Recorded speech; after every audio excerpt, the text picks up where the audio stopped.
We have a few more things to say about translating from English to logical notation.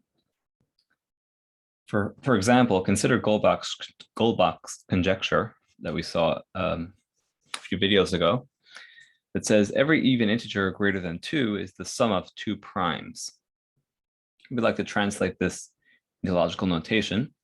So we're going to first set up some sets.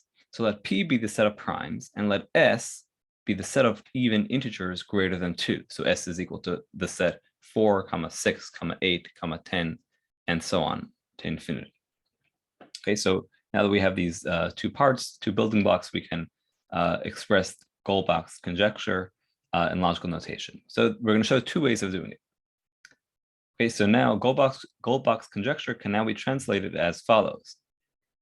This says, if n is an element of S, meaning if n is an even integer greater than 2, then there exist P and Q in P, elements of P. So P and Q, which are elements of the set of prime numbers, they exist such that n is equal to P plus Q.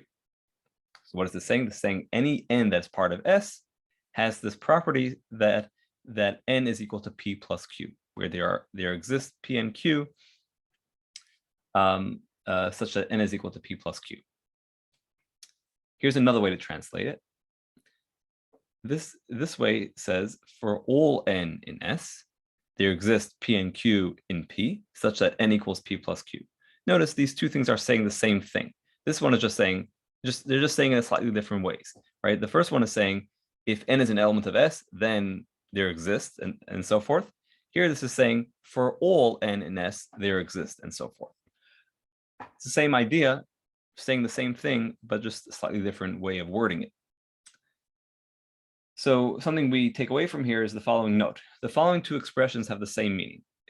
Saying for all x in S, P of x has the same meaning as if x is an element of S, then P of x.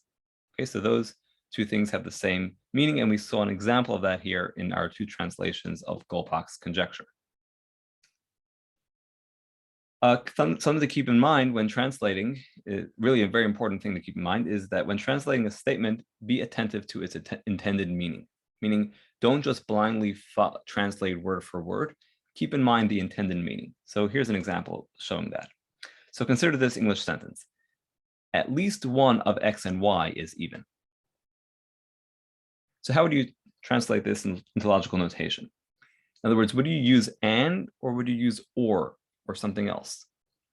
So here we're saying at least one of x's and y is even. That means x could be even, or y could be even, or maybe both, right? At least one of them. So the correct way to translate this is as follows, something like this. X is even, or y is even. Now this is a little confusing because you see the word and here in the original sentence, but that's not but you have to understand the context, right? They're saying we have this thing x, we have these x and y, we have these two things x and y, but we are saying that at least one of them is even. So that means x is even or y is even, or maybe both, remember the or, the standard or, which is inclusive or, includes the possibility that both of them are even.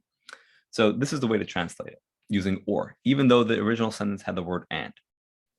Okay, so the moral of this is that although seeing and in a sentence usually means that there will be an and in our translation, right?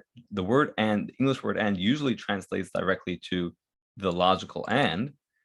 However, that is not always the case. As we see here, there's the word and, but we translate the sentence using or, because we have to understand the meaning of the sentence, the context of the sentence. Okay, one more. Consider this English sentence. X is even, but y is odd. X is even, but y is odd. How would we translate this? Which operator would we use? So we obviously have two parts here. We have x is even, and we have y is odd. How would we connect them?